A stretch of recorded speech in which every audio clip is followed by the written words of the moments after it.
Buenas tardes, señoras y señores diputados. Se reanuda la sesión de la Comisión de Salud y Política Social de 30 de mayo de 2012. Pasamos al punto 5, preguntas con solicitud de respuesta oral ante comisión. Se ha trasladado a esta presidencia la voluntad de retirar la pregunta 5.1. Posponer. Discúlpeme, posponer. Se pospone la pregunta, ¿verdad? De acuerdo, pues queda pospuesta la pregunta 5.1 sobre el impacto que tendrá sobre el desarrollo de los servicios y sobre la creación de empleo en la aplicación del Real Decreto Ley 20/2011 de 30 de diciembre de medidas urgentes en materia presupuestaria, tributaria y financiera para la corrección del déficit público que modifica la Ley 39/2006 de 14 de diciembre de promoción de la autonomía personal y atención a las personas en situación de dependencia, formulada por doña María Soledad Mateos Nogales. Pasamos a la segunda pregunta. Pregunta sobre la situación en que se encuentra el programa piloto para la detención precoz del cáncer de cervix, puesto en marcha en uno de los centros de cada una de las áreas sanitarias, formulada por doña María Consolación Serrano García, que tiene la palabra para formularla por tiempo de 3 minutos. Gracias, señora Presidenta. Buenas tardes, señores y señoras diputados, director general de Salud Pública y quien la acompaña. Pues bien, el cáncer de cervix constituye el segundo cáncer femenino más frecuente en las mujeres y, aun siendo una patología que es poco frecuente, es una enfermedad en que con unas sencillas medidas preventivas que han demostrado su eficacia se consigue disminuir su mortalidad y mejorar el pronóstico y la calidad de vida de las mujeres diagnosticadas. La incidencia anual de este tipo de tumor es de unos 40 casos nuevos al año aquí en Extremadura, siendo la edad media de aparición entre los 50 y 64 años. Desde los años 80 ya se vienen realizando programas de detección precoz mediante citologías en los centros de orientación familiar, pero sí que es verdad que hasta ahora no se habían utilizado los recursos de una forma adecuada en el desarrollo de medidas preventivas. Se realizaban citologías, pero la verdad que sin un adecuado control, una adecuada organización y por diferentes vías. Y lo que es evidente es que el cribado de cáncer de cervix bien organizado y oportunista, es decir, realizando citologías a todas aquellas mujeres de mayores de 25 años que hayan tenido relaciones coitales con una periodicidad anual durante 2 años y si son negativas cada 3 hasta los 65 años, ha demostrado ser una estrategia altamente efectiva para la prevención de este cáncer, con un impacto hasta de un 80% en la disminución de la incidencia. Por ello, y siguiendo las estrategias de planificación aprobadas en esta comunidad autónoma, el Plan Integral de Cáncer de Extremadura, el anterior gobierno creyó necesario organizar y evaluar un programa de cribado y que, atendiendo a criterios de calidad, edad de inicio y periodicidad, adopte la estrategia más costo efectiva y amplíe la cobertura a las poblaciones de menor acceso. Entonces se inicia este pilotaje en agosto de 2010, que iba dirigido a una población diana de mujeres entre 25 y 65 años residentes en los municipios donde se lleva a cabo el programa piloto, lo cual suponía una población diana de este programa de 3.682 mujeres. Quedarían excluidas las mujeres que no hayan mantenido relaciones coitales o aquellas mujeres que no tengan cuello de útero, las histerectomizadas, y tendrían una consideración especial aquellas que hayan tenido 3 o más parejas en el último año o las mujeres inmunodeprimidas. Se opta por un centro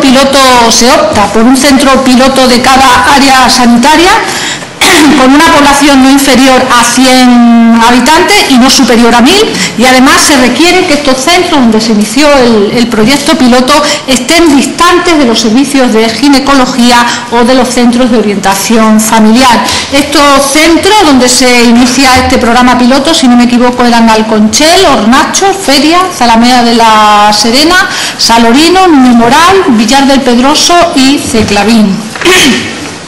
Y el objetivo del programa piloto es evaluar precisamente la eficacia, la eficiencia y la efectividad del programa de detección precoz y la accesibilidad del mismo tanto por la población como por el personal sanitario, y así, en base a esto, valorar su implementación en todos los centros de salud de la comunidad autónoma.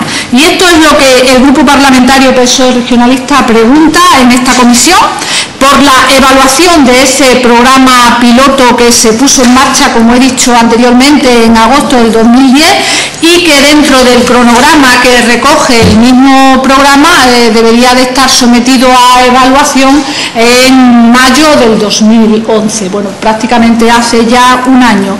Entonces, lo que preguntábamos en esta comisión es sobre la evaluación de ese programa piloto, qué resultados ha aportado y si han sido bien aceptados por la población, que nos consta durante el desarrollo de ese programa que estaba siendo muy bien acogido tanto por las usuarias como por los profesionales, si ha tenido y tenía un buen alto índice de participación, y si esto es así, los resultados son positivos, si va a ser implementado a los demás centros sanitarios de la comunidad autónoma de Extremadura. Nada más y muchas gracias. Sí, buenas tardes. Sí, buenas tardes. Damos la bienvenida al director general de Salud Pública, don Juan Luis Cordero, que tiene tiempo para contestar a la pregunta por tiempo de 10 minutos. Bueno, pues muchas gracias, señora presidenta y señora Serrano. Les saludo a ustedes y en fin, a todos los grupos parlamentarios y a los miembros de la mesa, y voy a proceder con gusto a contestarle.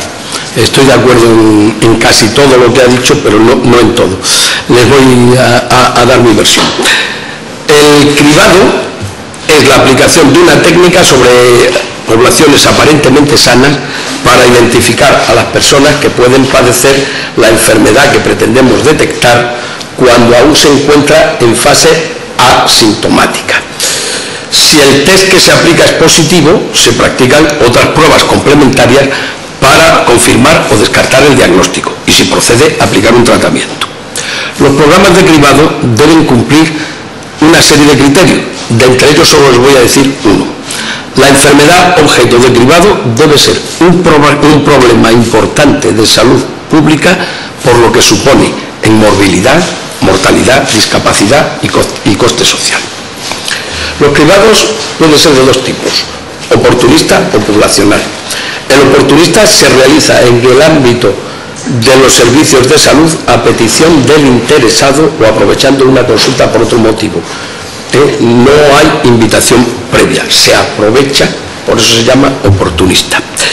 No conlleva, como digo, invitación sistemática a la población diana y es difícilmente evaluable y, por tanto, su impacto en salud no es seguro, es incierto. Supone una carga añadida al sistema sanitario que consume recursos sin que los resultados sean evaluables, y suelen ser, esto es importante, los grupos sociales más favorecidos, los que tienen mejores niveles de salud y con mayor acceso a la información sanitaria, los que más acceden a estos cribados, a los oportunistas. El cribado poblacional, por el contrario, tiene una estrategia protocolizada con un programa que se ofrece activamente y de modo sistemático a la población diana y que está sometido a evaluación continua. Garantiza mejor la eficacia y la equidad. La incidencia de cáncer de cervix en Extremadura es, como ha dicho la señora Serrano, de unos 40 casos nuevos por año, lo que representa 7,2 casos por 100.000 mujeres, frente al 7,8 por 100.000 de la media nacional. O sea que estamos en una situación ligeramente ventajosa. En todo caso, estas cifras, las de España y Extremadura, son de las más bajas del mundo. La mortalidad en Extremadura es de unas 10 muertes al año por cáncer de cervix, se entiende. 1,8 por cada 100.000 muertes, frente al 2,3 por 100.000 muertes en España. Sigue siendo ligeramente inferior y las cifras de nuestro país muy favorables.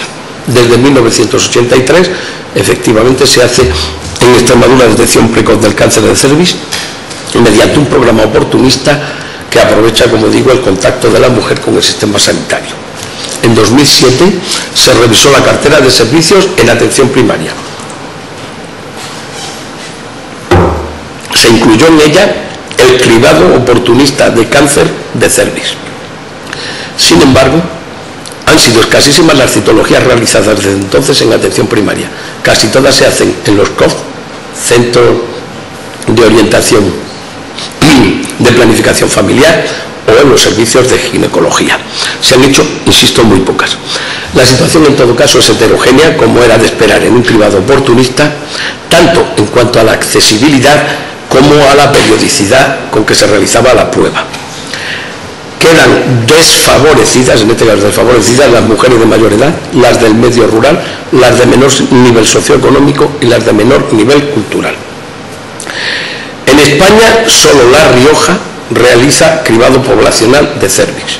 Las demás comunidades practican cribado oportunista, sin invitación personal. Hay algún ensayo de cribado organizado en Castilla y León y Cataluña. En nuestra comunidad autónoma se realizan de modo habitual diversas actividades de prevención primaria. El cribado es prevención secundaria, educación sanitaria en varias formas y sobre todo vacunación sistemática contra el virus del papiloma humano, que es la causa del cáncer cervical, a las chicas de 14 años. Y ojo, que esto es un interés común, pese a las actividades de promoción, esta vacuna, que también se administra a los 14 años en la mayoría de las comunidades autónomas, va perdiendo cobertura, como casi todas las vacunas. Es necesario un esfuerzo común en la promoción de esta medida, que es la más eficaz, pero con muchísima diferencia a largo plazo. Y además hay que decir una cosa que los ignorantes niegan, que es inofensiva. Está comprobado que esos casos que han salido tanto en la literatura por cierto no médica, no eran imputables esos efectos a las vacunas. Bien, en Extremadura se llevaron a cabo entre marzo y noviembre de 2011 los trabajos de campo y evaluación de un programa piloto organizado de detección precoz de cáncer de cervix en centros, como hemos dicho, de atención primaria y consultorios locales. El programa está finalizado y ha sido evaluado.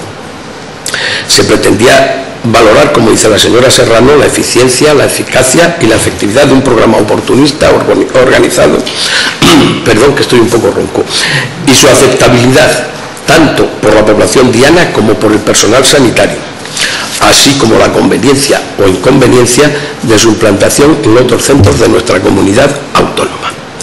La población diana la constituían las mujeres de entre 25 y 65 años. En total eran 3.482 mujeres, lo que representa un 1,5% de la población extremeña femenina, claro, de esa edad. Tenían que cumplir, como se ha dicho anteriormente, las condiciones de inclusión y no presentar ninguna de las condiciones de exclusión que ha expuesto ya la señora Serrano. Estas mujeres estaban distribuidas en 8 centros de atención primaria o consultorios locales y efectivamente uno por cada área de salud y todos ellos distantes de los servicios de ginecología y de las COF del área de salud. En ellos la población diana debía de estar eso, entre 100 y 1000, la población diana, no la población total. La prueba de cribado elegida fue la citología líquida por razones prácticas. Se le hace la toma del epitelio del cáncer, del cervix, perdón, y se mete en un líquido conservador. Cada equipo de atención primaria realizó libremente las tareas de captación, que en todo caso fueron activas, oportunistas y variables. Se les permitió que libremente decidieran ellos la forma de captación. Hay que decir que el 97,4% de las muestras fueron satisfactorias. 1.002 muestras de 1.021 que se realizaron en total fueron satisfactorias, lo que significa que el personal estaba bien adiestrado y que tanto el método de cribado como la conservación de la muestra y el sistema de transporte fueron correctos. La cobertura, que relaciona al número de mujeres a las que finalmente se invita con el número total de la muestra diana, fue del 67,68%, superior a la de otros estudios que han realizado, o sea, muy buena aceptación. Fueron 2.417 mujeres. La asistencia, que es de todas las mujeres a las que se le propone la prueba, las que van a la consulta, pues fue del 71,24%, también muy alta. Fueron 1.722 mujeres de las 2.417. Y la participación, que es el número final de mujeres que se realizan la prueba, pues también fue muy alta, fue del 42,24%, es decir, 1.021 mujeres del total de 2.417 que habían sido invitadas.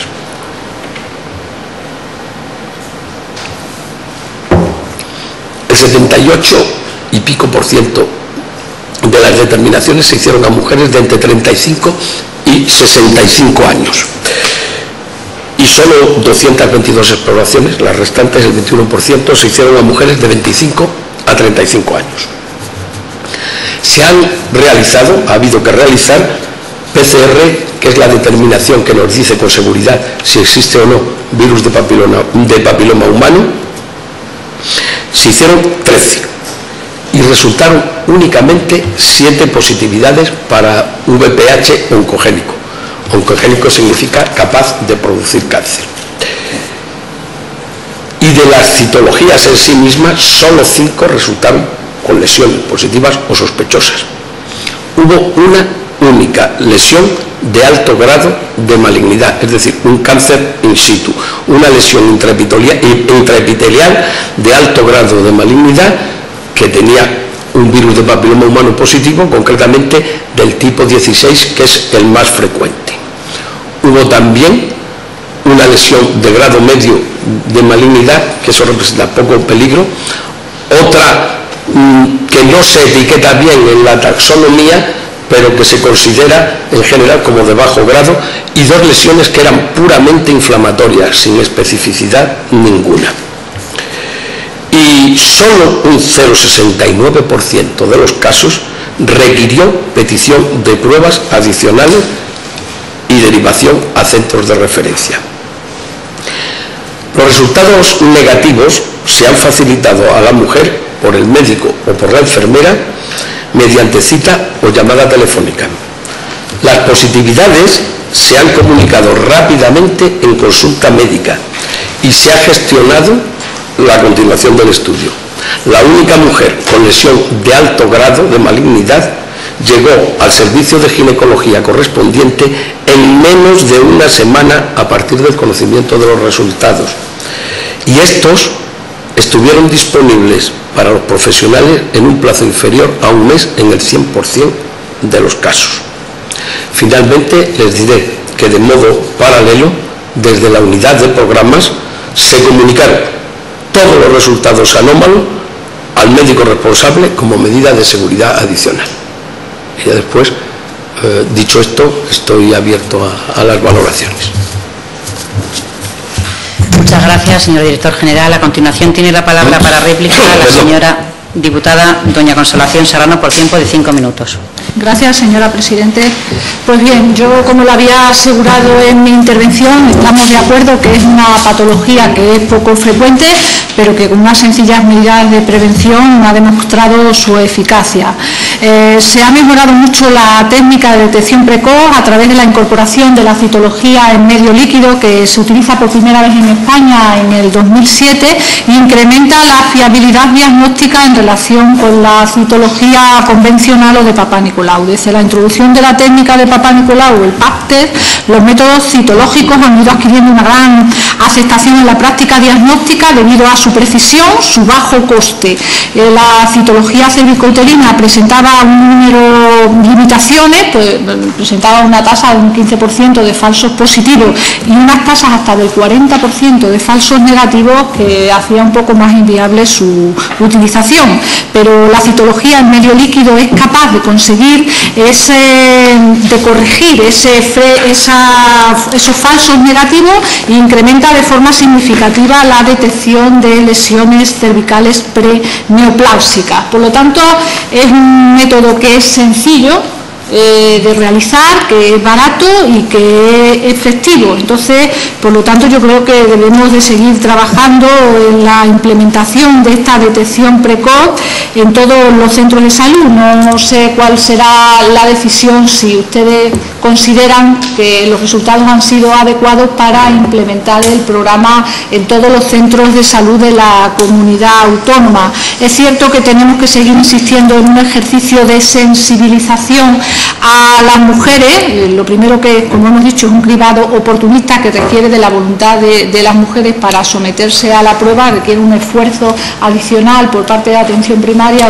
o de las consultas de orientación familiar, sensibilizar a la mujer en la conveniencia de someterse a este tipo de detección. Pues estamos, cuando son lesiones premalignas que tienen un buen, si se diagnostican a tiempo, el pronóstico es muy bueno, pero como todo, como ha dicho el director general, la cobertura de la vacuna, tenemos otros medios ya para prevenir este tipo de patología, como es la vacuna del virus del papiloma humano, que hemos visto, y usted tendrá los datos, que ha disminuido la cobertura. Tenemos que seguir insistiendo en eso, porque si disminuye la cobertura de vacunación, sí que han aumentado la incidencia de infecciones en niñas cada vez más jóvenes de virus del papiloma humano. O sea que ahí tenemos un gran esfuerzo que hacer de concienciación y de que la gente no abandone la práctica de someter a las niñas a esta vacunación. Incluso yo compartiría, y comparten otros profesionales o han compartido otras comunidades autónomas, el hecho de incluso adelantar la vacunación a edades mucho más precoces, porque bien es cierto que cada vez se inician las relaciones sexuales a edades muchísimo más precoces, y una vez que se han instalado las relaciones sexuales, el efecto de la vacuna ya no es válido. Entonces yo, una sugerencia desde el grupo parlamentario socialista es valorar el adelanto de la vacuna de virus del papiloma humano a niñas incluso ya de 11 o 12 años, antes de que inicien sus relaciones sexuales. Bueno, pues yo me doy por satisfecha por la explicación que nos ha dado. Me tiene que contestar ahora si, en base a estos buenos resultados que se han obtenido en la puesta en marcha de este programa piloto, esto se va a transferir a los demás centros de salud debido a una buena participación, ha tenido una buena cobertura, y me doy por satisfecha porque mi pregunta me parece que ha tenido o ha conseguido el objetivo que yo pretendía que consiguiera, y es que hoy hemos visto publicado en el Diario Oficial de Extremadura como ya se hace pública la convocatoria por procedimiento abierto para la contratación de adquisición de material reactivo para la realización y análisis de 40.000 citologías líquidas para el programa de detección precoz de cáncer de cervix en la comunidad autónoma. Entonces me siento satisfecha con la pregunta que le he formulado, que la entramos en marzo, y hoy nos vemos que ha dado el resultado que nosotros pensábamos, que es potenciar el diagnóstico precoz de cáncer de cervix en la comunidad autónoma de Extremadura. Agradecida por su comparecencia y por la información detallada que usted me ha administrado en esta pregunta. Nada más y muchas gracias. Muchas gracias, señora diputada. A continuación, para duplicar, tiene la palabra el señor director general de Salud Pública, don Juan Luis Cordero. Pues hoy estamos en plan Versalles, y lo digo con sinceridad, porque yo le agradezco de todo corazón el tono de su intervención, y se lo digo sin ninguna reserva mental. Esto, no, claro, y además es que es como yo creo que deben ser las cosas en salud pública, y con algunas discrepancias que las tenemos, pero las discrepancias son técnicas. Mire usted, yo también me siento satisfecho con mi contestación porque veo que vamos en la misma línea. Le adelanto ya, y yo lo he propuesto esto lo he propuesto yo en el Comité Interterritorial de Directores Generales de Salud Pública, pero vamos, esto era sentir general, no es que sea porque yo lo diga, pero lo dije, resalté que se ha detectado ya en los últimos estudios que empiezan relaciones sexuales a los 11 años y medio. La transmisión del virus es especialmente grave cuanto más precoz sea, y es tanto más fácil cuanto más pronto se establecen estas relaciones sexuales. Por tanto, lo que digo, que comenté, es que había que adelantar. Existe el compromiso en el calendario único que está aprobado inicialmente, todavía no he puesto en marcha, de hacerlo a los 11 años. Pero claro, el adelantarlo a los 11 años supone coger y hacer 4 cohortes en 2 años o 3 cohortes en 1, y estamos todas las comunidades autónomas atosigadas. Entonces se va a hacer, a partir del año que viene nosotros empezamos a recuperar terreno, se lo adelanto ya, y yo les pido a ustedes su apoyo para los 11 años, yo les pido a ustedes, a todos, su apoyo para que vacunemos a la gente, para que descalifiquemos, porque merecen ser descalificadas y no por motivos políticos, sino científicos, a los grupos antivacunas. Y entonces, y que se den cuenta, tenemos prevista alguna actividad de salud con los jóvenes, tenemos prevista, hasta no quiero anunciar, no se me vaya a torcer después, que da mala suerte, pero tenemos prevista alguna actividad de tipo educacional para que tengan más cuidado en sus relaciones personales. Les diré que nosotros vamos a seguir como hasta ahora, practicando de momento el cribado oportunista. Aunque en lo que yo creo y lo que me parece que está demostrado científicamente es que el verdaderamente eficaz es el poblacional. Ahora le explico algunos datos técnicos para que vean que no es posible. Pero lo que quiero decirles, como casi ninguno es sanitario, salvo usted, creo, les quiero decir una idea que está mal extendida y que quiero que se extienda a la verdadera. Se vacuna a una cohorte, en este caso cohorte, a un grupo, de una serie de 14 años, porque no hay dinero, porque es una vacuna carísima, pero no porque no esté indicada en una mujer de más de 26 años, hasta los 40-45 años, yo aconsejaría como médico y como persona que me he dedicado mucho a las vacunas, yo aconsejaría a todas las mujeres de menos de 45 años que tengan relaciones sexuales que se vacunen, que es el dinero mejor invertido. Dicho esto, le voy a dar algunas contestaciones técnicas más con mi opinión, que aunque algunas sean discrepantes, les repito, no buscan la confrontación, se lo aseguro. Mire usted, se ha logrado, y en gran parte es mérito de ustedes, por supuesto, se ha logrado una alta sensibilización de las usuarias con una tasa elevada de aceptación de la prueba. El resultado, en lo referente a estos parámetros de sensibilización y en los anteriores que les he referido, están, por un lado, claramente relacionados con la implicación que tenemos que agradecer los políticos de uno y otro signo de los profesionales sanitarios de cada centro. Y se ha constatado también que la aceptación de las usuarias por seguir el programa en atención primaria ha sido muy alto. Y esto, junto con los demás estándares de calidad que le dije en la primera fase de mi intervención, indican que el desarrollo técnico del programa, tanto por su diseño como por su ejecución y la aceptación del mismo, han sido altamente satisfactorios.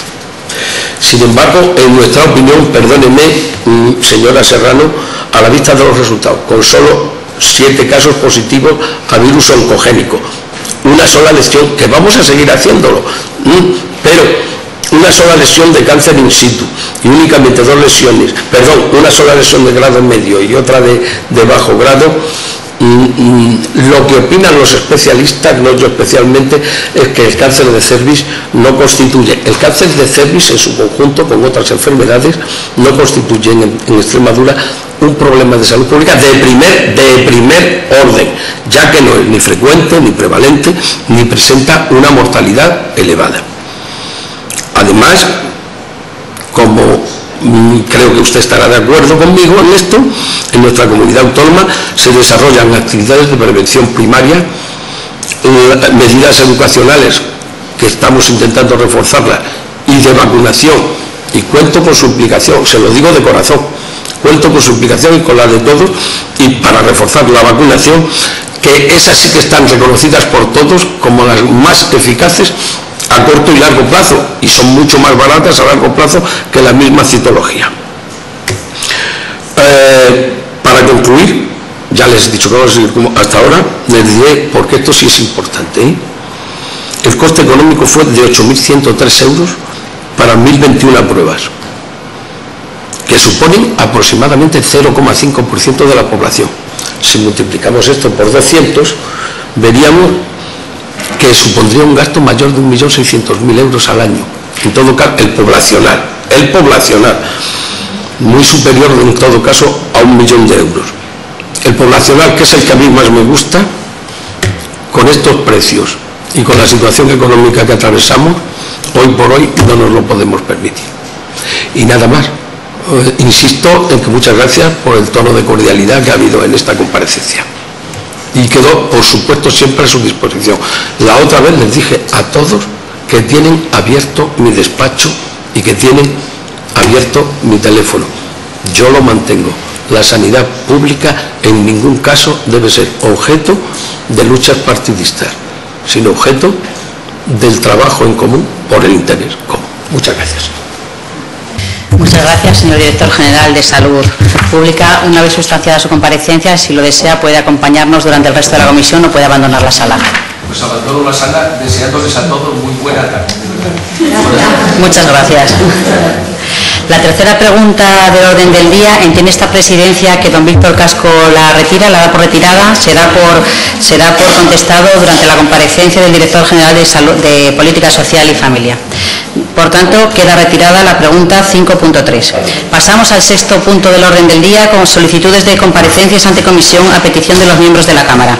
En este caso, la solicitud de comparecencia de la ilustrísima señora directora gerente del SEPAD a los efectos de informar ante la Comisión de Salud y Política Social sobre las acciones que se llevarán a cabo desde ese organismo y su repercusión tras la eliminación del 100% del nivel convenido en la partida destinada a la atención de la dependencia en los presupuestos generales del Estado para el año 2012, formulada por una quinta parte de los miembros de la Comisión pertenecientes al Grupo Parlamentario Socialista de conformidad con lo previsto en el artículo 203 del Reglamento de la Cámara.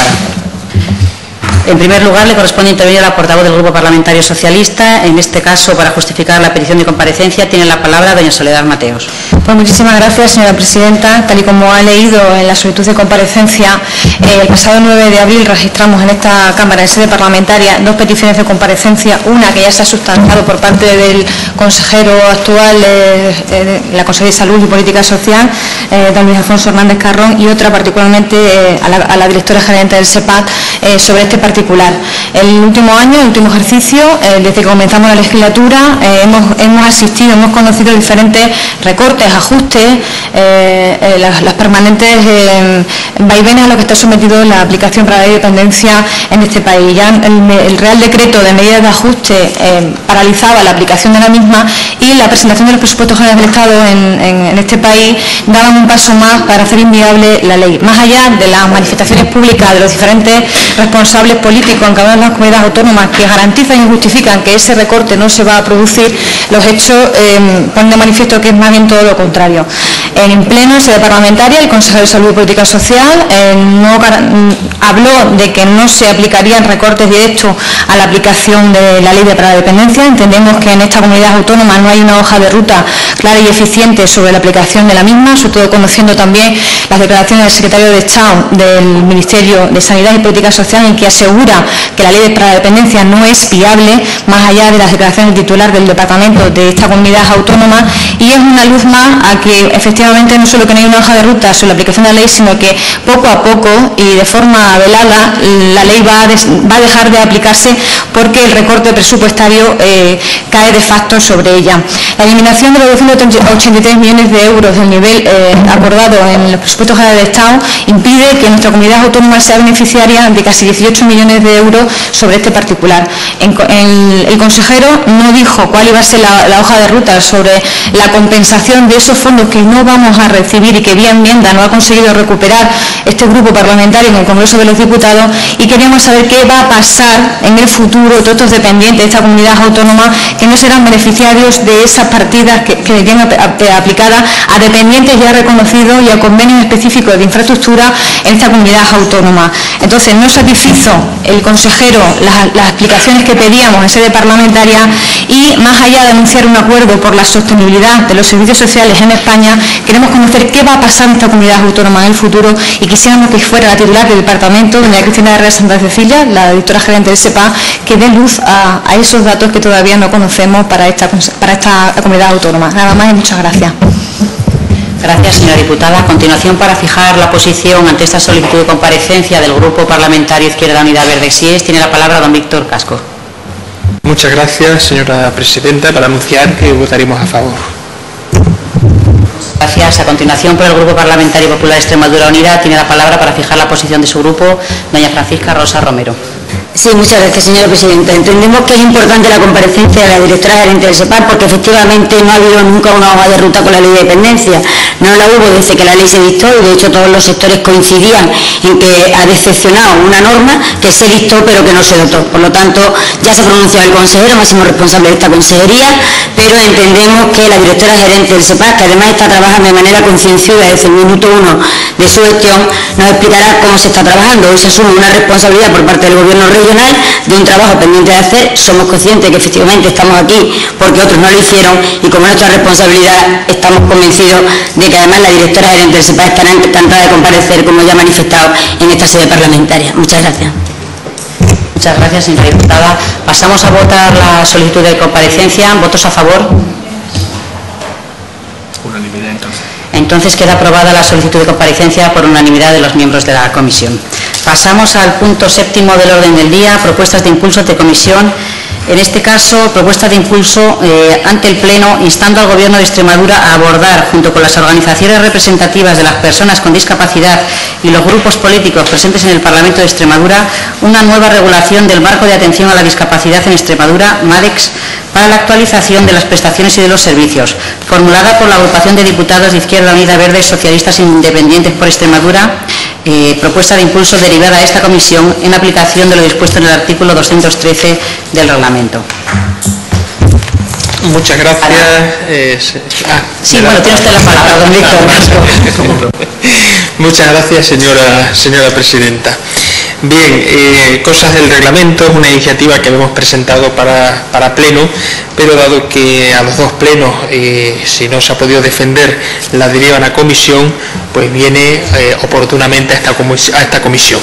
Y digo que oportunamente porque me va a ahorrar prácticamente los 15 minutos en la defensa y exposición de la misma, ya dado que a lo largo de la mañana hemos podido escuchar a representantes que están inscritos dentro del MADES y por lo tanto huelga defender la necesidad de abordar una nueva regulación del marco de atención a la discapacidad, que se incorpore una mejor financiación, que se dote adecuadamente a los servicios que se prestan. En todo caso, nosotros sí insistimos en la necesidad de que, obviamente, si el Gobierno de Extremadura atiende nuestra petición, sea consensuándolo con los grupos que pertenecen al CERMI, dado que sería una cosa muy desagradable cambiar algo mejorable por algo empeorable, ¿no? En este caso, si al final se lleva a cabo, pues esperemos que sea para mejorar sustancialmente el actual marco de atención a la discapacidad con las nuevas necesidades que han surgido en los últimos años. La segunda parte es fundamentalmente pedirle a la Administración regional que apoye a las organizaciones sociales de asistencia a la discapacidad y se les preste las ayudas necesarias y que a lo largo de esta mañana han ido reclamando. Nada más y muchas gracias. Muchas gracias, don Víctor Casco. A continuación, para fijar las posiciones de su grupo parlamentario, tiene la palabra doña Soledad Mateos por tiempo de 5 minutos. Muchísimas gracias, señora presidenta. Pues el formulante de la propuesta de impulso, que también impulsamos desde el apoyo de este grupo parlamentario socialista, tal y como presenta en esta comisión su iniciativa, votamos a favor, ya les digo, de su iniciativa, y si él huelga, de verdad, por las manifestaciones que han hecho los diferentes presidentes de las entidades asociativas esta mañana, porque es verdad que han venido a dar nuevamente un recorrido no solo cronológico en el tiempo de su funcionamiento como entidades asociativas, sino también como responsables de programas que tienen un concierto con la comunidad autónoma y a la que debe darle respuesta clara, eficiente y contundente sobre su puesta en marcha, pues de esta misma manera también lo hace el Grupo Socialista, porque es un discurso que venimos reclamando a lo largo de estos últimos periodos de sesiones en esta Cámara, en sede parlamentaria, porque es fundamental entender que las más de 122.000 personas con discapacidad necesitan del apoyo apoyo no solo de los grupos parlamentarios en el discurso y la dialéctica en la Cámara, sino de aquellos que tienen la responsabilidad de gobernar no solo las finanzas, las cuentas, sino los programas específicos para ello. Ya denunciamos políticamente en el debate de presupuestos de esta comunidad autónoma que no es baladí esa reflexión, porque ya dijimos que los recortes que se ponían de manifiesto no resolvían el problema para discapacidad. Nadie renuncia a un discurso de reflexión por parte de este grupo de que las cosas son mejorables, todo es mejorable, pero en esa andadura que teníamos que iniciar todo, más que dar pasos hacia adelante, eran pasos hacia atrás en la búsqueda por soluciones concretas a las personas con discapacidad. Decía hoy el señor director general de Política Social aquí en sede parlamentaria, decía que adaptar los servicios sociales a los tiempos que vivimos, y esa era una reivindicación de facto que hacían los tres presidentes tanto de FEAPS, ANNAVA y COCENFE esta mañana. Es decir, adaptar también es priorizar, y es priorizar las políticas que tenemos que desarrollar para las personas con discapacidad en esta comunidad autónoma. Revisar ese MADE es una necesidad y es algo que ya también se venía haciendo en el último periodo. También lo ha reclamado aquí este grupo en más de una ocasión, pero eso no justifica que no se haga. Más de un año ha transcurrido, múltiples directores generales y múltiples consejeros han hablado de ese acuerdo, de ese pacto por la sostenibilidad para la discapacidad en esta comunidad autónoma, y aún no se ha hecho nada. No se ha hecho nada, digo, porque se comprometieron a que estos grupos, los tres grupos, tanto Partido Popular, Extremadura Unida, Izquierda Unida y PSOE regionalista, nos juntáramos junto con CERMI, junto con los responsables del tercer sector, para dirimir qué cuestiones había que mejorar, más allá de la propia responsabilidad que tenía el responsable del departamento, el consejero, en revisar el marco de atención a la discapacidad. Lo recoge el artículo 49 de la Constitución, hacernos más iguales a todos para que podamos crecer y vivir y desarrollarnos en una sociedad como la nuestra. Los dos puntos que plantea la propuesta de impulso del señor Víctor Casco, yo creo que son ahondar en el discurso de los últimos meses, fundamental dar esa prioridad para abordar la revisión del MADE, y por supuesto es fundamental que pongamos en marcha ese pacto sostenible por la discapacidad.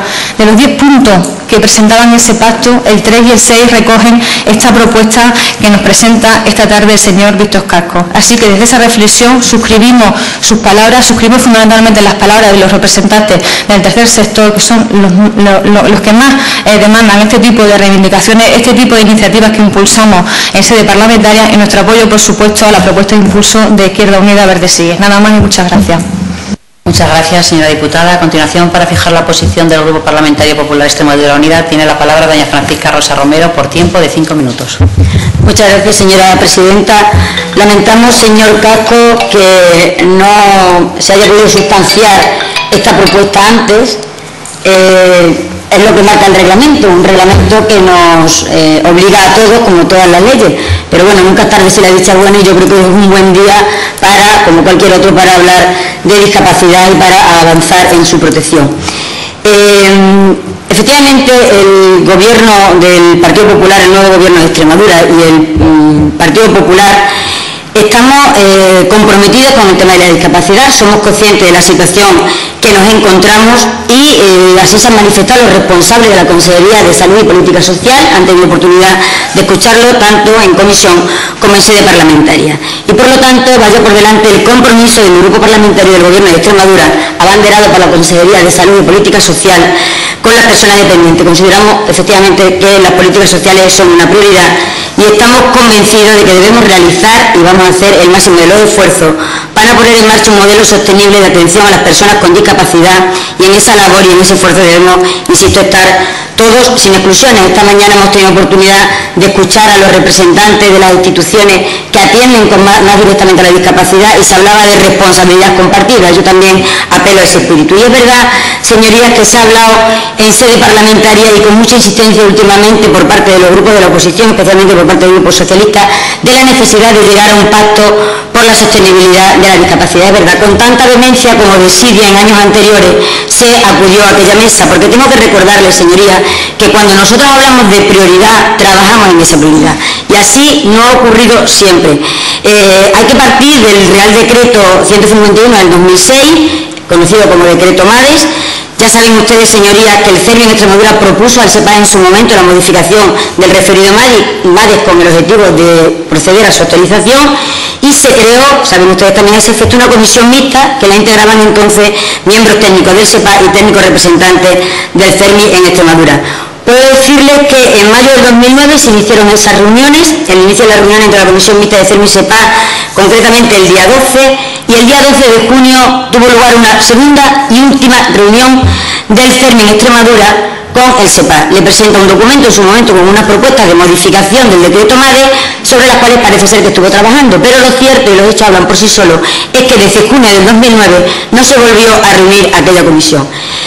Luego saben ustedes lo que ya pasa en mayo del 2011, se forma el nuevo gobierno en Extremadura en julio del 2011, y esas paralizaciones, señorías, se intentan recuperar o se intenta impulsar aquellas reuniones, y parece ser que el escollo había estado en que no existían acuerdos respecto a las partidas económicas. Fíjense qué paradoja que ahora en estos momentos se nos habla de que las cuestiones económicas no deben ser una limitación, pero sí lo fueron desde luego en junio del 2009.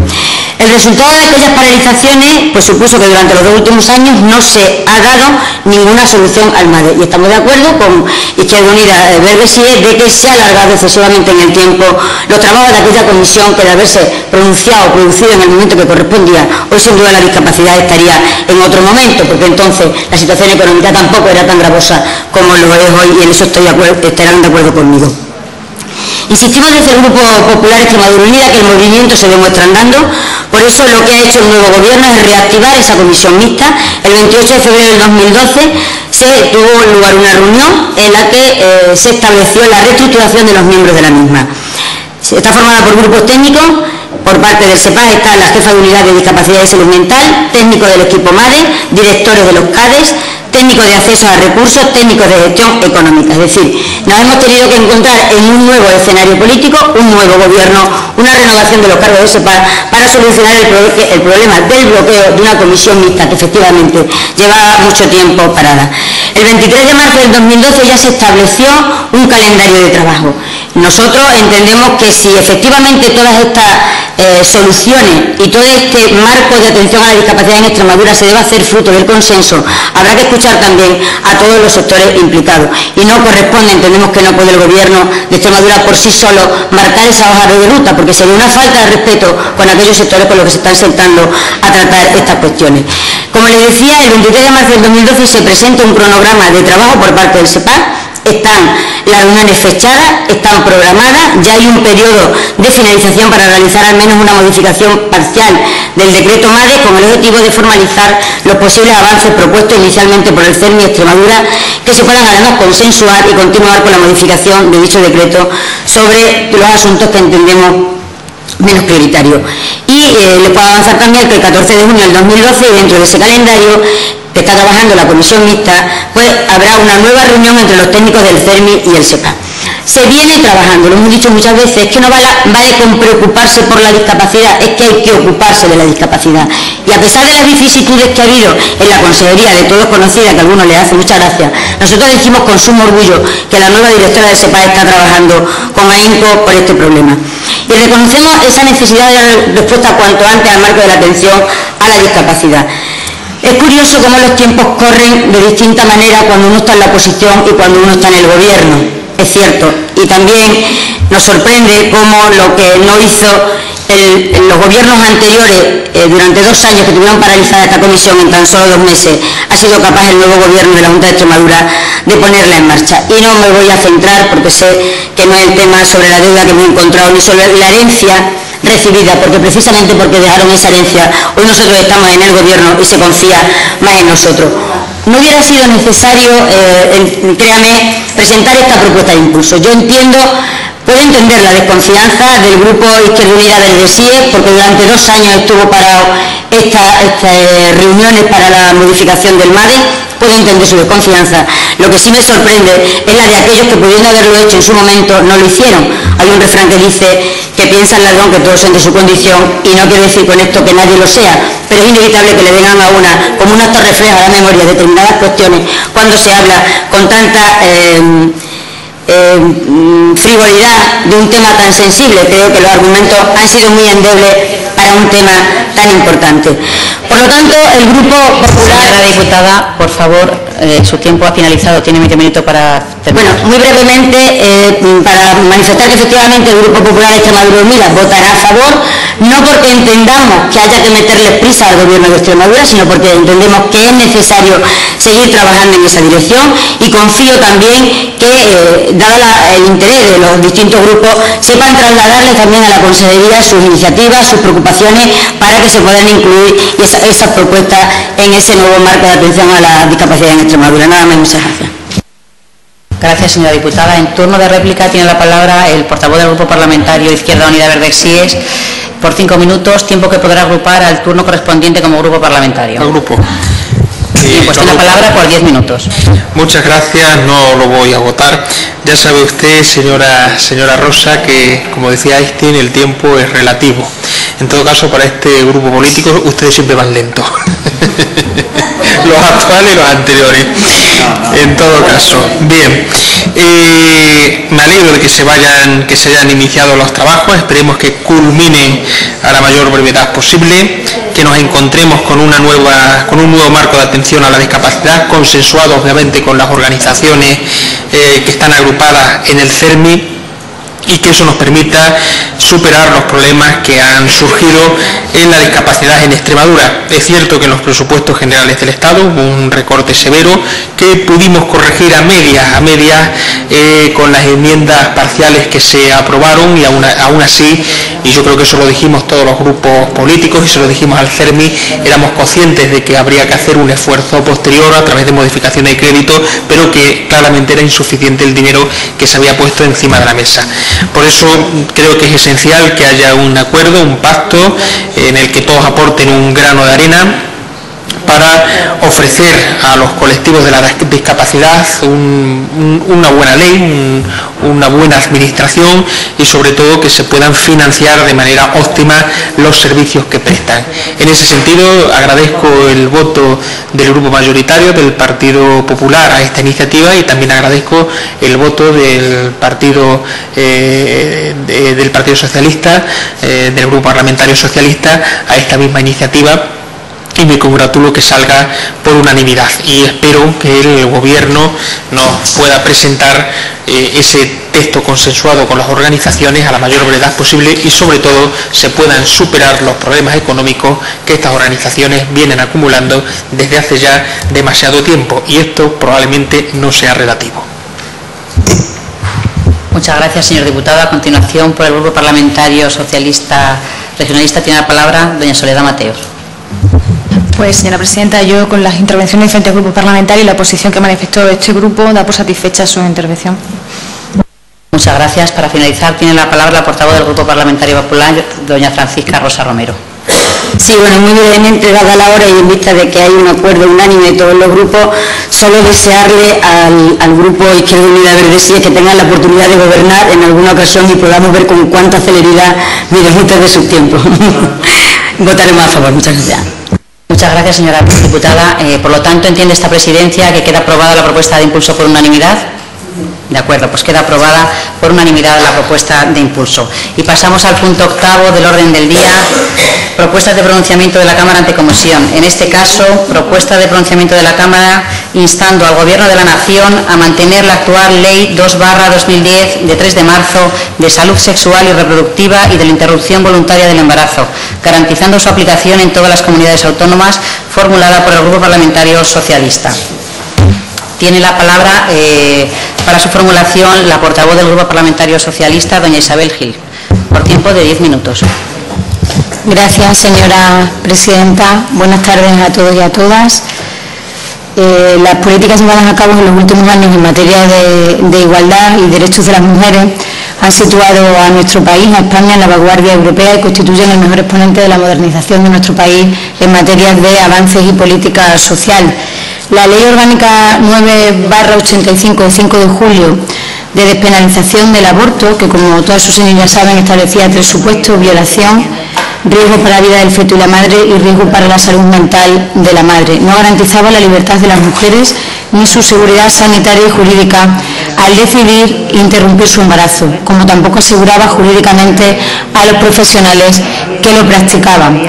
Por ello, el Gobierno socialista de Zapatero impulsó la Ley Orgánica 2/2010 de 3 de marzo de salud sexual y reproductiva y de la interrupción voluntaria del embarazo, conocidos por todos los ciudadanos como la Ley del Aborto. Una ley que fue ampliamente debatida y donde se contó con colectivos de mujeres, pero también con colectivos de diferentes profesionales en la subcomisión que se creó a tal efecto en el Congreso de los Diputados para elaborar una ley que los socialistas creíamos necesaria para igualar a España a la mayoría de países de la Unión Europea,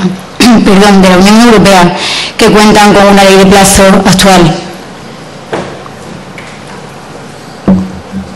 No estuvo exenta de polémica esta ley, como también conocen todas sus señorías, con manifestaciones incluidas, porque pudiera parecer que las manifestaciones solo tienen lugar ahora en que hay otro gobierno. Y también fue recurrida al Tribunal Constitucional por parte del Partido Popular, que entonces estaba en la oposición, como le están otras leyes igualitarias que a lo largo de las 2 últimas legislaturas han visto la luz en nuestro país y hemos avanzado socialmente gracias a ellas. Sirvan como ejemplo la ley de igualdad entre hombres y mujeres o la ley de matrimonio igualitario, aunque luego haya representantes y responsables políticos del Partido Popular en el Gobierno que incluso en comisión parlamentaria, no solo en actos institucionales, reivindiquen esa igualdad para los gays, lesbianas, bisexuales y transexuales, como hacía esta mañana aquí el director general. No obstante, es su partido el que tiene puesto un recurso contra esa ley, contra esa posibilidad de contraer un matrimonio igualitario, como lo tienen contra la ley actual de plazo de interrupción voluntaria del embarazo. Finalmente, señorías, la ley fue aprobada en el Parlamento y está en vigor desde julio del año 2010. Sin embargo, el cambio político que se produce en nuestro país en las pasadas elecciones, donde los ciudadanos deciden legítimamente dar la mayoría absoluta al Partido Popular, ponen de nuevo este viejo y obsoleto debate encima de la mesa.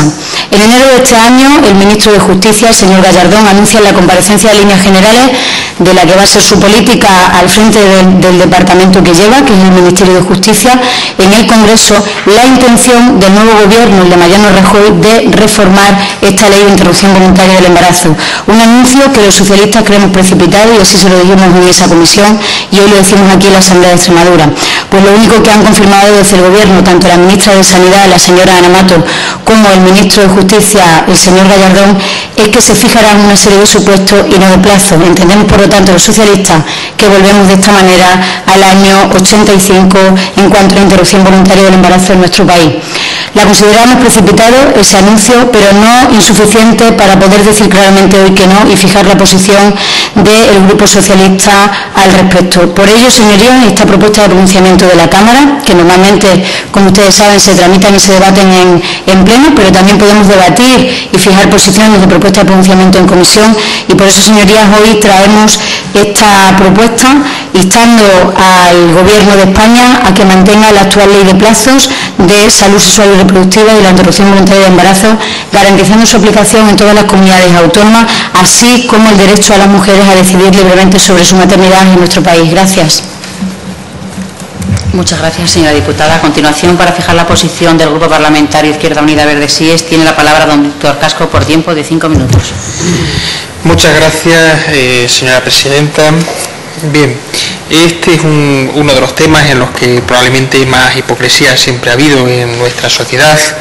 No están lejanos los tiempos donde la criminalización de la mujer que acudía a la interrupción voluntaria del embarazo se producía en esta sociedad, mientras que eran conocidos los viajes de vacaciones a Londres para aquellos que se lo podían permitir, o incluso los graves problemas para la salud que muchas mujeres tuvieron que sufrir cuando tenían que acudir a métodos obviamente no médicos y con repito, grave perjuicio para la integridad de su cuerpo y de su propia salud mental. En ese sentido, los avances que se dieron en este país en materia de interrupción voluntaria del embarazo fueron bienvenidos, y sobre todo el no criminalizar a la mujer, que era uno de los objetivos básicos. Dicho esto, las leyes de interrupción del embarazo, en opinión de esta fuerza política, siempre han sido muy limitadas.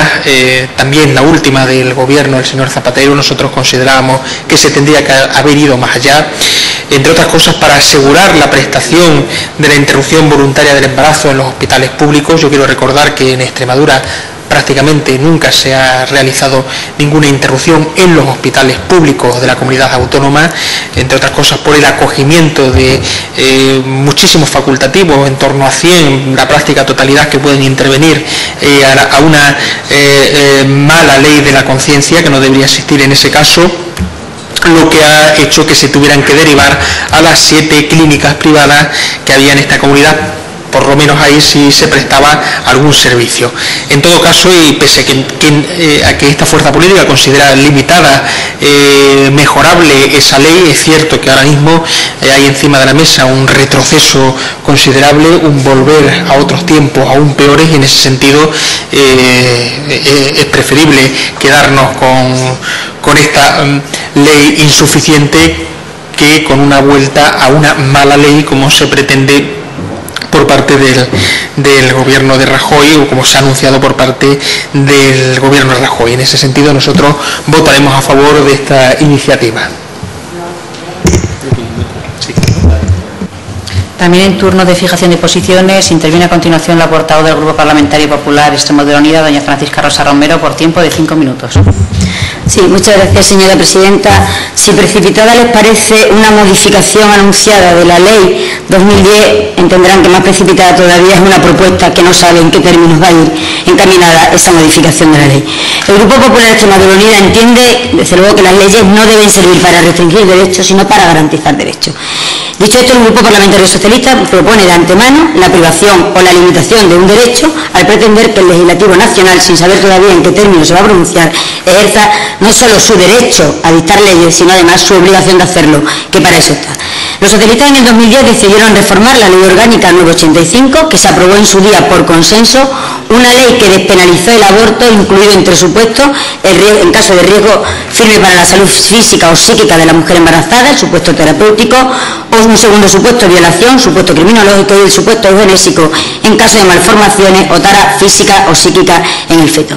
Esta ley estuvo vigente durante 25 años. Nos sorprende que se diga que esta ley no garantizaba la seguridad de las mujeres ni los profesionales, porque estuvo vigente durante 25 años, con gobiernos del Partido Socialista, con gobiernos del Partido Popular y nuevamente con gobiernos del Partido Socialista, que solo al final de esa última legislatura, que tampoco terminó, se atrevió a ponerla adelante. Ustedes la reformaron, por cierto, sin consenso, ni en el Congreso, ni siquiera con sus propios electores, porque hay que decir también que esta modificación de la ley, o esa reforma de la ley, no la llevaba el Grupo Socialista, el Partido Socialista, ni en su programa electoral.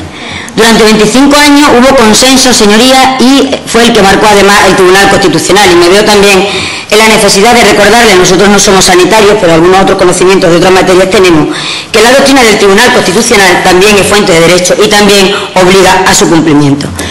Para tranquilidad de todos los grupos políticos y desde luego para las mujeres, tengo que señalar que ninguna mujer durante los 25 años que estuvo vigente la ley 985 fue en España a la cárcel. Y tengo que decir también que ninguna mujer irá a la cárcel con la ley que apruebe el Partido Popular. Nosotros entendemos que no solamente se debe hablar del derecho al aborto, que queremos también hablar de otros derechos, queremos hablar de los derechos de las mujeres, del derecho a la maternidad, del derecho como una opción de la mujer. Queremos que se hable de los derechos pensando en las mujeres menores de edad, pensando en las mujeres discapacitadas, pensando en las mujeres inmigrantes. Y eso, señoría, debería ser una prioridad de todas las fuerzas políticas, desde luego sí lo es para el Partido Popular. El Partido Popular ha estado y estará siempre en la defensa de la dignidad de la mujer y de la dignidad de sus valores, incluido, como no puede ser de otra manera, uno de esos valores fundamentales, que es el derecho a la maternidad. Miren ustedes, aquí hay dos bienes jurídicos que necesitan protección y nuestra obligación es garantizarlo. Y desde luego el Partido Popular no se va a oponer a ninguna modificación de la ley que venga a garantizar los derechos de las mujeres. Y sí nos mostraremos en contra de una modificación de la ley que venga a restringir derechos. Pero nos parece precipitado, sin conocer los términos en que se va a modificar, decir de antemano que no. Nos parece además muy precipitado por parte del Grupo Socialista, sin conocer todavía los términos de esta modificación, salvo que se ciñan a su lema de qué se habla, que me opongo. Aún así, nos sorprende también, señor Víctor Casco, que abogue usted o se resigne usted a esta ley porque le parece menos mala. No me parecía que fuera usted de los que siguen el lema de más vale lo malo conocido que lo bueno por conocer. Nosotros estamos desde luego en que habrá que trabajar porque a lo mejor lo bueno está todavía por conocerse. ¿Se van a negar, señorías, a la modificación de la ley que garantice los derechos de las mujeres? ¿Se van a negar a medidas que pretendan facilitar a las mujeres que puedan adoptar una decisión libre? Porque de lo que se trata es de que el derecho a decidir si se continúa con el embarazo o se interrumpe tiene que ser una decisión libre en la que tienen que estar presentes, desde luego, muy pocas limitaciones, y el Partido Popular entiende que ninguna mujer se debería ver obligada a renunciar a la maternidad por un conflicto familiar, por un conflicto laboral o por un conflicto social. Y desde luego, si la modificación que se pretende por el ministro de Justicia o anunciada por el ministro de Justicia, Alberto Ruiz Gallardón, si esa modificación se inspira en esos principios, se inspira en principios de la formación, la información, la prevención, la promoción de la inserción sociolaboral de las mujeres embarazadas, si se centra en garantías para conciliar su vida laboral, personal y familiar, si esta modificación anunciada en concreta, porque todavía no se ha plasmado un documento escrito, pretende garantizar que se evite cualquier tipo de discriminación, desde luego el Partido Popular, Extremadura Unida, no se va a oponer, nos parece desde luego precipitado, y no vamos a votar a favor de una posible modificación que pudiera venir a garantizar precisamente el derecho de la mujer a decidir libremente su derecho a ejercer la maternidad. Muchas gracias. Muchas gracias, señora diputada. A continuación, en turno de réplica, tiene la palabra la portavoz del Grupo Parlamentario Socialista Regionalista, doña Isabel Gil. Gracias, señora presidenta. Tengo ahora mismo una duda respecto a las intervenciones. Esta es la última intervención que hace mi grupo parlamentario. ¿Es así? No, a continuación dispondrá de la intervención correspondiente al grupo parlamentario. Este es el turno de réplica. Vale, por tiempo de 5 minutos. Vale, se lo agradezco. Le agradezco la aclaración porque tenía ahora la duda. Es normal, no sé si estoy hipoglucémica, pero son las 17:40 por hacerle un guiño y recordar al consejero Pediane. Bien, no es una cuestión precipitada, porque un gobierno se precipita cuando quiere anunciarle algo a los ciudadanos que todavía no tienen sobre el papel. Entonces, el gobierno sí sabe lo que quiere hacer, el gobierno de Mariano Rajoy, respecto a la modificación de esta ley. Y quizás al señor ministro de Justicia, al señor Ruiz Gallardón, se le hacía pequeña la cartera que le habían dado en el gobierno de España y necesitaba ciertas salidas de tono, y esto en Extremadura de las salidas de tono, los responsables políticos nos suena, y necesitaba ciertas salidas de tono para que la gente se diera cuenta de que por fin Gallardón había llegado a ser ministro. Con lo cual, el gobierno sí sabe lo que quiere hacer, y el gobierno lo anuncia antes de tiempo de manera intencionada, y lo anuncia el señor Gallardón para hacerse notar en la comisión del Congreso de los Diputados, donde explica las líneas generales de su departamento. Pero si no le vale a la portavoz del Grupo Parlamentario Popular aquí en la Asamblea lo que dijo en enero, que ya nos queda lejano, el señor Gallardón, le podemos recordar lo que acaba de decir el día 16 de mayo la señora ministra Ana Matos. Acto seguido, Matos ha querido dejar claro que, como ya avanzó el ministro de Justicia, Alberto Ruiz Gallardón, la actual ley del aborto va a modificarse, ya que se trata de un compromiso electoral del Partido Popular. Y está en su derecho. Por lo tanto, no necesito que registren en el Congreso de los Diputados ya mañana este nuevo proyecto de ley que modifique el actual. Está en su programa electoral. Lo ha dicho un ministro. Y cuando un ministro habla, aunque el Partido Popular no quiera, no habla para dar una opinión personal.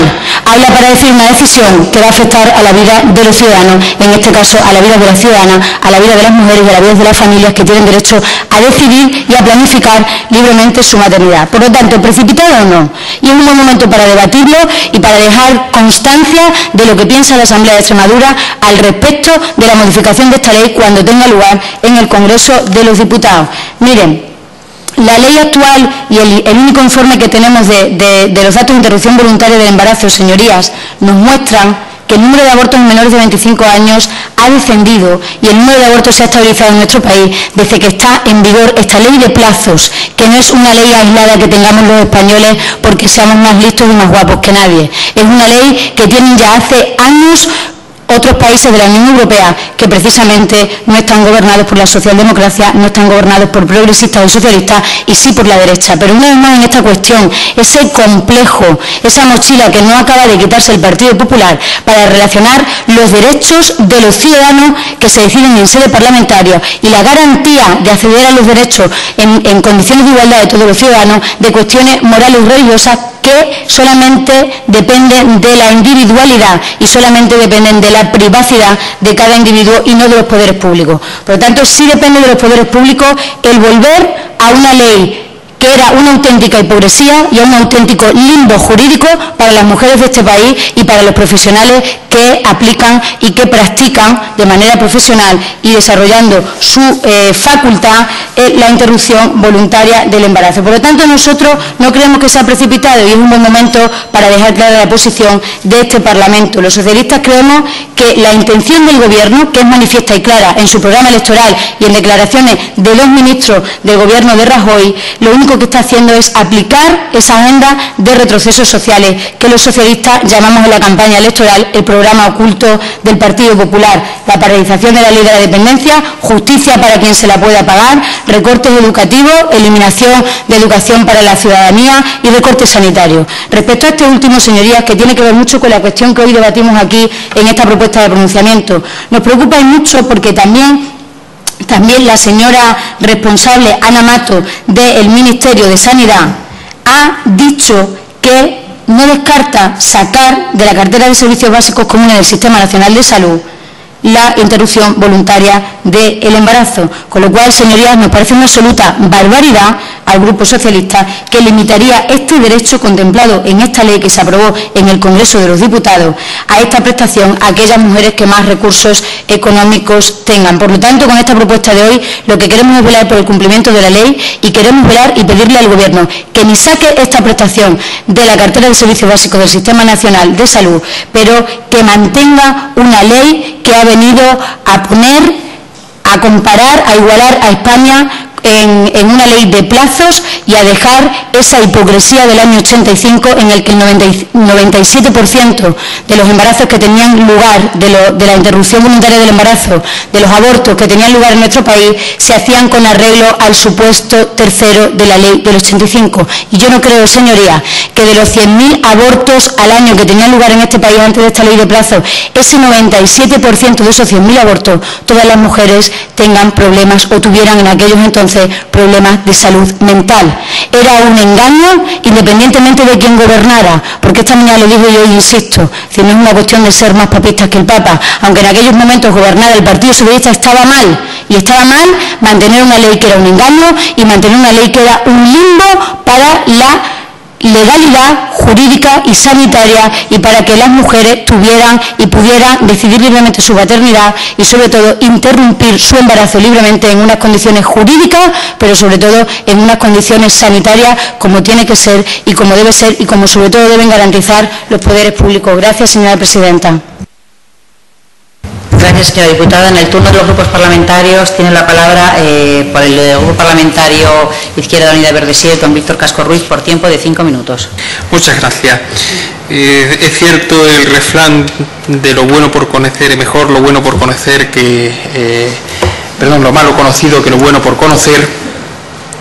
Y me temo que en este caso nosotros sí vamos a hacer uso del mismo, especialmente porque se ve desde lejos cuáles van a ser las intenciones del gobierno del señor Mariano Rajoy en materia de interrupción voluntaria del embarazo. Y por lo tanto nosotros confiamos absolutamente nada en una mejora de la actual ley de plazo. Primero, por la presencia del gobierno de Rajoy en manifestaciones en el pasado convocadas por organizaciones católicas integristas en contra del libre ejercicio del aborto por parte de la mujer. Primer elemento. Y el segundo, por las ríadas de declaraciones que se han ido produciendo en los últimos meses. La portavoz del Partido Socialista hablaba y citaba varias de la señora ministra Mato y también citaba al señor Gallardón, que con permiso de la concurrencia yo también voy a utilizar como exponente de lo que se nos viene encima. Decía el señor ministro de Justicia, el señor Gallardón, que la reforma de la ley del aborto abro comillas, que elabora el Gobierno, va dirigida a aumentar la protección del derecho por excelencia de la mujer, el de la maternidad. Yo creo que no existe concepción más regresiva, conservadora, integrista y desfasada que considerar que el derecho por excelencia de la mujer es la maternidad. Tan regresiva como si alguien considerara que el derecho por excelencia del hombre es la procreación, la paternidad. Yo creo que estamos hablando de una concepción absolutamente distinta del ser humano. Y la mujer no existe en este mundo con el único fin, objetivo, básico y real de ser madre. Y ha habido a lo largo de estos últimos meses afirmaciones un tanto escandalosas por parte del Partido Popular al respecto. Porque a veces cuando hablan de la ley de interrupción del embarazo, parece que están diciendo que el gobierno anterior o las organizaciones que estamos a favor de la interrupción del embarazo prácticamente le estamos diciendo a la mujer que tiene la obligación de abortar. Como si el derecho de una mujer a querer ser madre no pudiera ser compatible con el derecho de la interrupción voluntaria del embarazo. Es que precisamente la palabra voluntaria lo explica todo. Ninguna ley del aborto en España, ni ninguna ley en el mundo impide a una mujer ser madre. Lo único que hace es no obligarla, que es de lo que se trata fundamentalmente. Y a tenor de las declaraciones que se han ido produciendo, a tenor de la intervención de la señora Mato, del señor Gallardón, de la posición conocida de integrantes del gobierno del señor Rajoy, adscritos a las tesis más conservadoras y más integristas del mundo católico, nosotros entendemos que el objetivo fundamental que se persigue es no proteger el derecho a la maternidad, sino impedir a una mujer el libre derecho de la interrupción voluntaria del embarazo. Por eso, aunque nos pareció en su momento insuficiente esta ley, en este caso sí consideramos que es mejor lo malo conocido que lo supuestamente bueno por conocer. Muchas gracias. Ahora también en el turno de los grupos parlamentarios le corresponde intervenir a la portavoz del Grupo Parlamentario Socialista, doña Isabel Gil, por tiempo de 5 minutos. Vale. Gracias, señora presidenta. No los agotaré porque iré en el mismo sentido que la posición que acaba de defender el portavoz de Izquierda Unida, que celebro y ya era conocida, que estaría a favor, sin escucharlo, daba por hecho de que estaría a favor de esta propuesta de pronunciamiento para instar al Gobierno de España que mantenga la actual ley del aborto. Y sigo con la argumentación que hacía el portavoz de Izquierda Unida, Verde Sie, en aquello de defender la vida. Los socialistas defendemos la vida y cada vez que estamos en el Gobierno procuramos que la vida de todo el mundo sea igualitaria, que todo el mundo tenga el acceso a los mismos derechos y garantizar prestaciones sanitarias, educativas, que hagan que la vida de las personas, independientemente del origen y condición social donde la suerte les haya destinado a nacer o a vivir, pues sea en unas condiciones de igualdad, de equidad y de dignidad. Por lo tanto, los socialistas no solo defendemos la vida, sino que cada vez que los ciudadanos nos ponen en el Gobierno para decidir, promulgamos leyes que hagan que la vida de los ciudadanos sean mejores desde que nacen hasta que mueren. Y por eso, señorías, con ese alegato a la vida que avalan todas las decisiones y políticas que a lo largo de los últimos años hemos hecho, fundamentalmente en las 2 últimas legislaturas, con esas leyes igualitarias que hacen que la vida de las personas sea mejor y que la gente pueda ser también un poco más feliz, con ese alegato insistir en que volver a la ley del 85 es volver a la más absoluta de las hipocresías y desde luego nosotros no vamos a estar dispuestos. Lo defenderemos en los parlamentos. Ya hemos debatido hace un par de semanas en la Comisión de Política Social del Congreso de los Diputados una proposición no de ley donde los socialistas pedíamos a la ministra Ana Mato que no reconsidere que la píldora poscoital se dé en la farmacia sin previa receta médica, porque esta ley no es solo una ley que permite a la mujer decidir libremente o que establece el plazo en la semana 14 para la interrupción voluntaria del embarazo. Esta ley, que fue una ley ampliamente debatida, es una ley que viene a poner el acento en la prevención y en la educación sexual y reproductiva de nuestros jóvenes.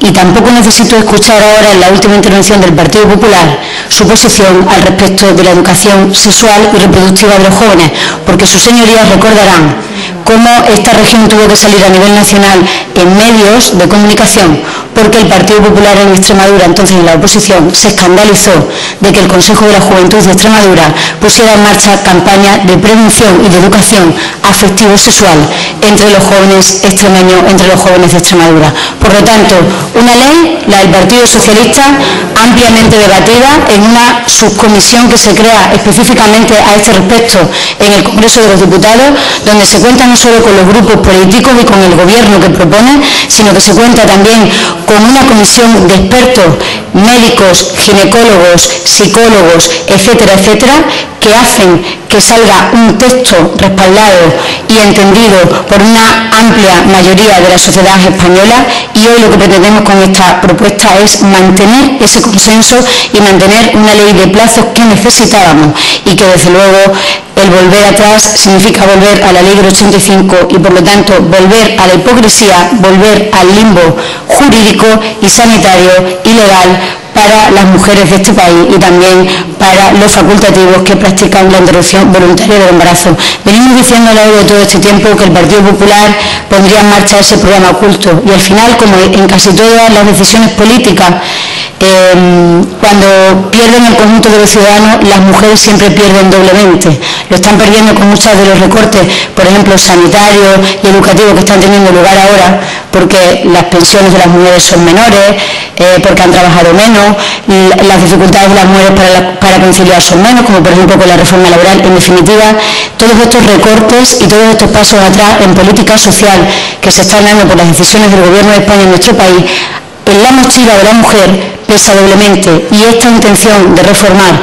la ley de interrupción voluntaria del embarazo, la ley del aborto, porque hay que llamarla como es, la ley del aborto, una ley de plazo y una ley garantista, va a hacer que las mujeres regresemos al año 85. Desde luego, del Partido Socialista no vamos a estar dispuestos y lo pelearemos en los parlamentos a través de iniciativas parlamentarias, pero también lo pelearemos allá donde lo tengamos que pelear. Gracias, señora presidenta.